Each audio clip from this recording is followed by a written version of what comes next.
Hello friends, നമ്മൾ ഉണ്ടാക്കാൻ പോകുന്നത് മാങ്ങ ഇട്ടിട്ടുള്ള രസമാണ്. ഇപ്പോൾ പച്ച മാങ്ങ എടുത്തിട്ടുള്ളത്. ഇതിന് ആവശ്യത്തിനുള്ള പച്ചമുളകും ഇഞ്ചി വെളുത്തുള്ളി കുരുമുളകും ജീരകം കുറച്ച് ചെറിയ ഉള്ളി എല്ലാം കൂടി ഇട്ട് നന്നായിട്ട് അരച്ച് വെച്ചിട്ടുള്ളതാണ്. അതിൻ്റെ കൂടെ കുറച്ച് മഞ്ഞൾപ്പൊടി കൂടി ചേർത്ത് വെച്ചിട്ടുണ്ട്.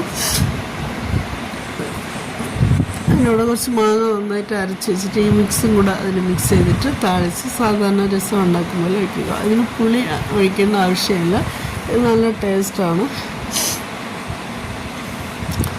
കുറച്ച് എണ്ണ ഒഴിച്ച് നന്നായിട്ട് വരട്ടിയെടുത്തിട്ട് ആവശ്യത്തിനുള്ള ഉപ്പും ഒഴിച്ച് വെള്ളം ഒഴിച്ച് കൊടുക്കുക.